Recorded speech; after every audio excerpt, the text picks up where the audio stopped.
Hi friends, praise the Lord అందరికీ. ఈరోజు దేవుని వాక్య భాగంలో నుండి ప్రకటన 21:8.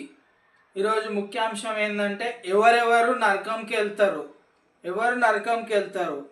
ప్రకటన 21:8 పిరికివారును, అవిశ్వాసులను, అసహ్యులను, నరహంతకులను, వ్యభిచారులను, మాంత్రికులను, విగ్రహారాధికులను, అబద్ధికులందరూ అగ్ని గండకములో మండు గుండములో పాలు పొందుదురు. ఇది రెండవ మరణం. దేవుడు ఏమంటున్నాడు? మనిషికి రెండు మరణాలు ఉంటాయి. ఒకటి శారీరక మరణం, ఇంకొకటి ఆత్మకు మరణం. ఆత్మకు మరణం అంటే అది నరకంలో ఆత్మ వేయబడుతుంది. అక్కడ పురుగు చావదు, అగ్ని ఆరదు. అంటే ఎప్పటికీ యుగ యుగాలు నరకంలోనే కాలుతుంటారు.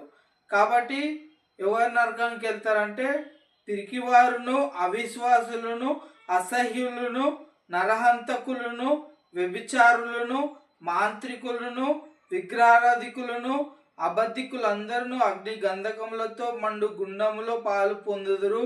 ఇది రెండవ మరణం.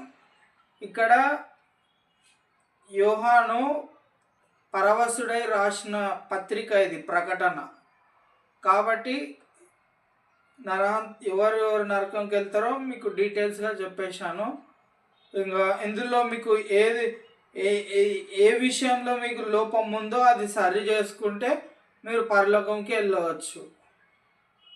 అంతే friends, bye, thank you. Please like, share and subscribe to my channel.